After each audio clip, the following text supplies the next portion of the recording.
Bonjour, bonsoir les matelots, on se retrouve aujourd'hui pour une nouvelle vidéo d'actu dans votre Jam, votre revue d'actualité de la semaine, manga, animé, jeux vidéo, light novel. On commence directement cette première avec la première actualité qui est d'aujourd'hui. C'est l'anime Yamishibai Japanese Ghost Story qui va avoir droit à une 10e saison pour janvier. Deuxième saison, ça implique qu'il y a 9 autres saisons. Donc, je ne les ai pas regardées, donc je peux pas trop vous dire c'est quoi. Mais Ghost Story, ça doit être sur les yokai japonais et tout ça. Donc voilà. News suivante. Alors, vous savez qu'il va y avoir une suite à Overlord.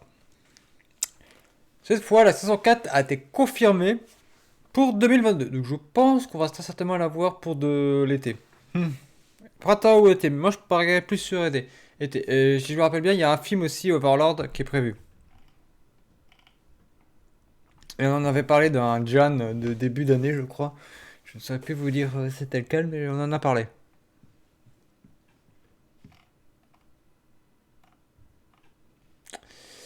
News suivante, c'est l'anime Girls Frontline qui hop, sortira le 7 janvier prochain. Alors, je vais rappeler un truc, le commandant dans Girls Frontline ne sera pas un mec, ce sera une fille. Voilà. Pour une fois, je salue l'initiative. Voilà. Je tenais à le dire. Il y aura un programme spécial 28 décembre à 21h. Donc c'est-à-dire qu'il y aura le premier épisode, à mon avis, en avant-première. Ça arrive souvent ça. News suivante. C'est les réalisateurs du jeu, ou les créateurs, Blue Archive, qui présentent leurs excuses pour les différences entre qu'il y a des illustrations de base et celles de la version mondiale. Vous savez, il y a des trucs de censure, il y a des trucs qui passent pas. C'est comme Fate. Vous avez Alter Emiya qui est dans la version japonaise, mais noire, mais sombre noir. Hein. Je parle de la couleur bien noire. Et dans la version américaine, ils l'ont rendu plus pâle. Vous avez des trucs comme ça. Et ça se fait pas que dans les jeux vidéo. Par exemple, vous avez aux États-Unis, dans One Piece. euh, Dans One Piece, par exemple, les pistolets de la marine, les fusils de la marine sont remplacés par des pistolets à eau. Parce que bon, les États-Unis, les armes à feu, ça fait polémique. Vous avez dans d'autres séries, par exemple, c'est les épées. Dans d'autres, c'est la cigarette qui est remplacée par une sucette. Voilà quoi. Mais c'est pas les seuls. Je vous rappelle que par exemple,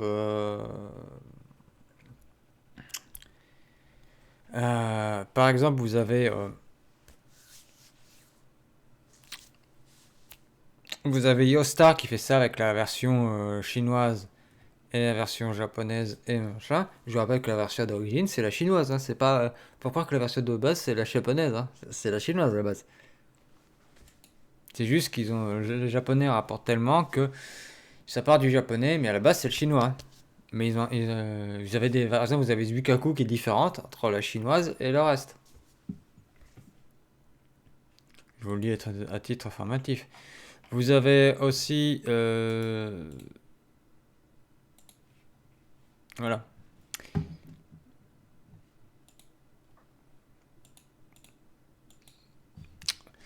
On passe à la news suivante. La news suivante, c'est Ken Akamatsu, l'auteur de Lovina ou de Nijima, ou dernièrement Ulkyu Holder, qui veut se présenter à la Diète, c'est-à-dire au Parlement japonais, pour défendre la liberté d'expression. Il avait déjà fait parler parce qu'il trouvait que la liberté d'expression au Japon était en danger. Voilà. Il ose parler. Bon, il va pas cash non plus, mais il dit les choses proprement, disons-le. Voilà. Pour l'instant, il n'a pas encore été désigné candidat, mais il souhaite se présenter. Je suis en train de vous chercher un truc que j'ai. Une news qui pourrait vous intéresser, que j'ai vu passer. Voilà. La prochaine news, c'est Genshin Impact. On va parler de Genshin Impact, rapidement. Je ne veux pas rester sans 7 ans. Genshin Mio a transféré tout ce qui était Genshin Impact à Cognosphere qui est à Shanghai. Attends, non, Singapour. Oui, c'est à Singapour. Ils sont à Singapour, si je dis pas de bêtises, pas Shanghai. Voilà. Pourquoi, vous me direz-vous, ils ont fait ça? Alors, Cognosphère appartient à Mio, sauf que le siège est créé à Singapour. Est à Singapour. Tout simplement parce que, avec toutes les nouvelles mesures restrictives du gouvernement chinois, les joueurs qui peuvent se montrer dangereux, je rappelle le Kai Impact de cette année ou l'année dernière, oh je sais plus. En Kai Impact qui a eu des menaces de mort, même quelqu'un a tenté d'y entrer pour aller tuer les patrons de Mio, parce que voilà, à cause de leur waifu. C'est ça qui est marrant, parce que ils déplacent Genshin Impact à Cognosphère, parce que ils sont limités, ils doivent censurer, mais en Kai Impact, c'est un peu plus olé olé, mais on censure pas. Faudra m'expliquer hein, la logique. Mais bon, après, je comprends qu'ils le déplacent parce que ça, voilà. Ce qui veut dire que nous allons avoir deux versions de ce mode de jeu. Mio va continuer de travailler, de ce que j'ai compris, le staff va continuer à travailler dessus. C'est-à-dire qu'en ce modo, je pense que pour les personnages, nous allons avoir deux personnages maintenant. Un version chinoise, un version reste du monde. C'est un peu comme sur Azurlen. Je vais prendre l'exemple de Taiho sur Azurlen. Ça va parler à beaucoup là. Taiho, vous avez la robe de soirée où elle a un décolleté. Sur la version chinoise, il n'y a pas de décolleté. Les seins sont un peu plus petits et il n'y a pas de décolleté. Voilà. Pour vous donner un exemple. Ben, on aura droit à ce genre de truc là. Donc attendez-vous à ce qu'on va avoir des persos plus. Olé olé! Moi, c'est pas ça que j'ai pas du perso olé olé. Je sais que ça fait vendre le olé olé. Le olé olé. Cependant, moi, le olé olé, ça m'intéresse pas. Ça peut être sympa, mais moi, dans un jeu comme dans Genshin Impact, je vois pas ce que vient foutre le olé olé. Voilà, je vous le dis clairement, ça n'a rien à faire là. Mon- Je pense que beaucoup de gens voudraient, comme moi, avoir des persos féminins, pas forcément, pas olé olé, mais des persos classe, qui aspirent la classe, la badassitude, le respect. Regardez, je vais prendre un autre exemple. Par exemple, vous avez Ilsa de Glamblue Fantasy. Alors, elle est pas olé olé. Bon, on pourra dire un petit peu sur la tenue, le skin Mizugi, mais la skin de base, elle est pas olé olé. Voilà, je vous donne un exemple. Je vais donner l'exemple d'Ilsa. Vous pouvez avoir Narameya dans Glamblue Fantasy. Vous pouvez avoir, par exemple, dans Azurland Enterprise. Vous pouvez avoir dans dans Princess Connect, vous pouvez avoir Yumi ou Pecoline, elles sont pas olé olé, et pourtant elles sont sympas, ou je sais pas, il y a d'autres jeux, pas forcément olé, et pour les persos masculins, euh, plus d'armure, des persos, des grosses armures badass, on est dans un truc fantasy, là on a l'impression d'être un peu dans le monde bisounours, moi, ce que je reproche à Genshin, c'est que je sais que c'est beaucoup de gens qui jouent. Moi, je veux pas des trucs olé olé. Moi, je veux des trucs qui a un badassitude. Parce que pour l'instant, en personnage masculin, je vous le dis clairement, euh, il y a Zhongli qui aspire un peu de charisme. Mais Ito, moi, je ne considère pas Ito comme badass. Absolument pas. Là, avec le truc comme ça, où on voit ses pecs, là, ça, c'est du. On dit fanboyisme, mais fanboy, c'est-à-dire, mais moi on pourrait appeler ça du fangirlisme, parce que pourquoi on dirait fanboy que fanboy et pas fangirlisme? Destiné aux femmes, on voit bien les pecs avec un visage de beau gosse comme Tartaglia, comme Thomas. Voilà, c'est destiné. Les persos masculins de Genshin Impact, on les sexualise. Je suis désolé, je vais le dire clairement, on les sexualise comme les persos féminins, on les sexualise pour viser le masculin, pour viser, le perso masculin pour viser la jante féminine et le perso féminin pour viser la jante masculine. Voilà. Et moi, je sais que c'est des trucs qui font vendre. Et on le voit bien. Mais moi, j'aimerais bien avoir des persos masculins badass. Parce que là, je m'y retrouve pas, hein, personnellement. Là, les persos que je joue, je vais vous le dire, c'est Jean, Baido et eux là que je joue le plus. Voilà, c'est pas les persos plus olé olé. Hein. Voilà. Bon, Jean, c'est parce que j'ai un petit faible pour les uniformes militaires, je le cache pas. Sinon, news suivante sur Genshin, c'est Genshin qui fait un. Ils ont mis Talents, je sais pas le nom français. en français, mais c'est en France, c'est dans les Alpes françaises. Voilà, parce que c'est écrit lumière et neige éternelle. Ils font un événement à la montagne. Voilà.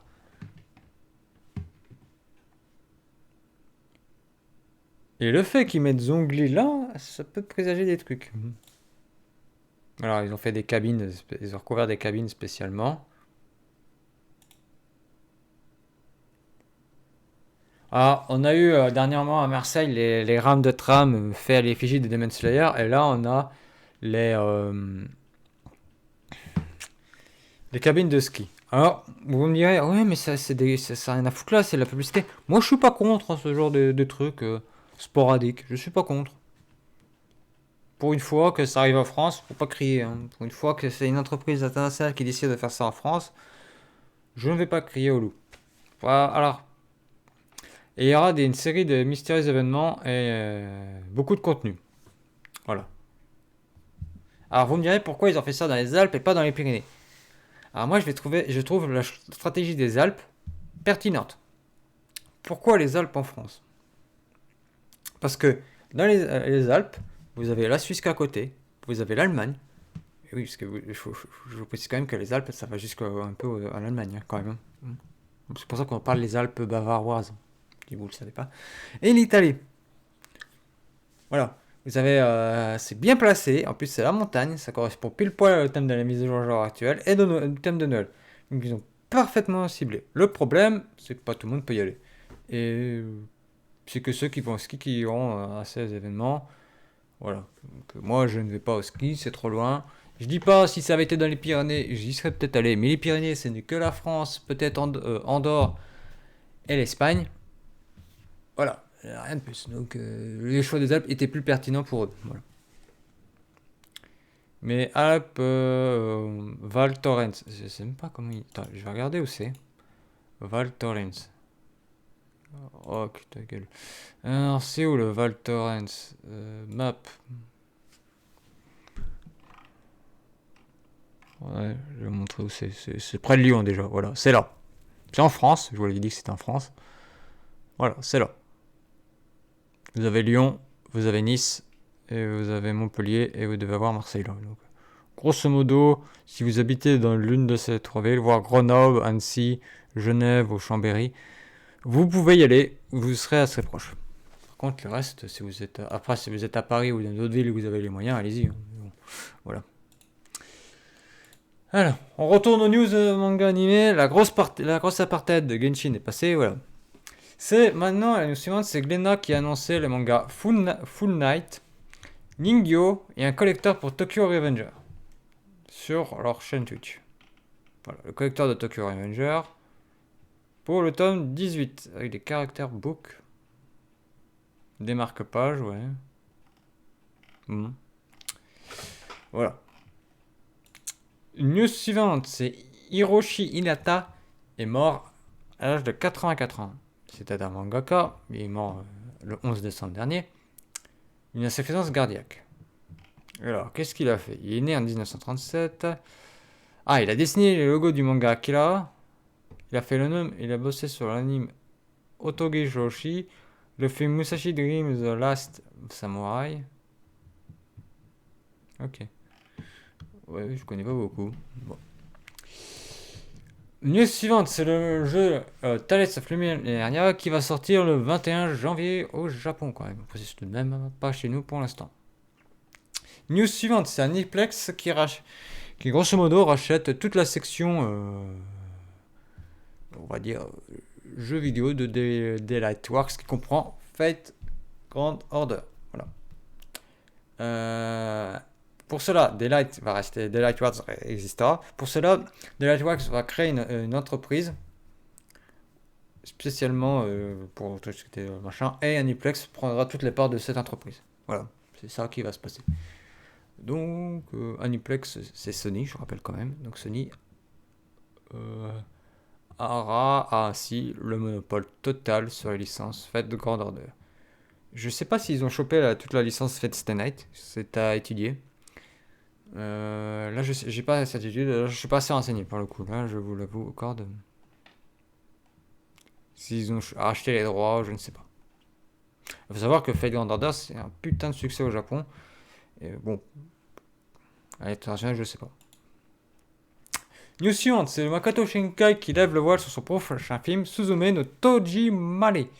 Grosso modo, c'est un film que Ono, à but, c'est tu ouvres une porte et qu'il faut que tu finisses. Ça consiste à dire finissez votre travail, ne le laissez pas achever. C'est ça le but du film, de ce que j'ai compris du synopsis.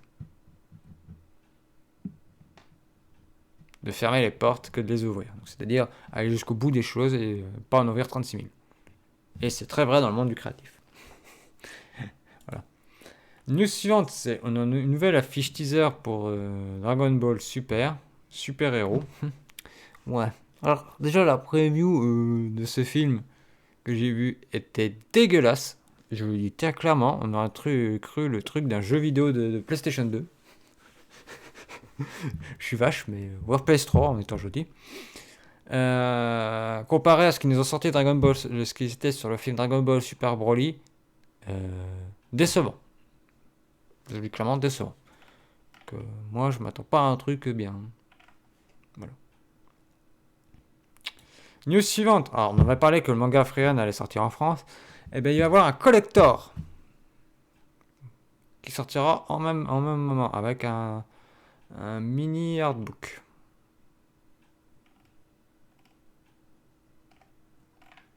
Voilà. Toujours dans les news manga, c'est Ryuta Amazume qui va sortir un nouveau manga le 24 décembre. Alors, pour ceux qui le connaissent, il a fait Nana Tokaru. Je crois que le manga est disponible en France. Je suis plus sûr. J'ai regardé quand même. Voilà, c'est bien ce que ça s'appelait. C'est Attache-moi. J'avais un doute sur le nom. Et c'est conclu en 2016. Et c'est disponible chez Picard. Par contre, je ne sais plus s'il est toujours publié. Hein. Donc, voilà. Il a sorti un nouveau manga. En grosso modo, c'est un truc sur le masochisme. Hein. Le masochisme et tout ça. Et sadomasochisme.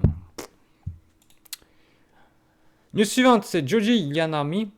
Et c'était à l'âge de 90 ans. C'était celui qui faisait les narrations dans Dragon Ball Z. Pour ceux que ça parle. Alors, beaucoup connaissent que la narration des faits, des versions françaises. Mais dans la version japonaise, c'était celui qui faisait la narration. Vous savez, des épisodes. Goku a utilisé l'énergie de Kaio. Voilà, c'est des trucs là au début des épisodes. Je vais vous faire un petit résumé des épisodes précédents. C'était ça, c'était lui qui faisait au Japon. News suivante, c'est l'auteur de l'Attaque à Titan a signé une illustration pour le 100e chapitre de The Heroic Legend of Arslan, qui est fait par l'adaptation manga est fait par l'autrice de Full Metal. Voilà.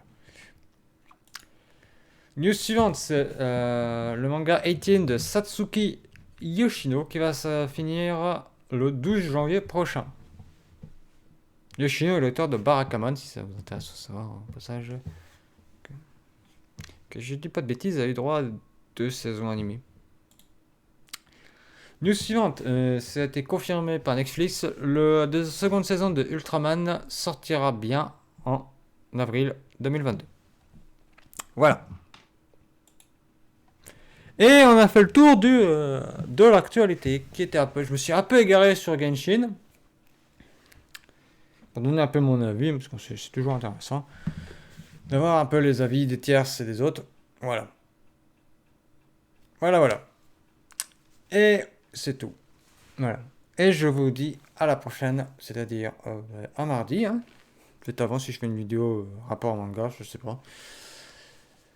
Pour le live sur Twitch et le récap sur YouTube de Azurlen. Allez, bye.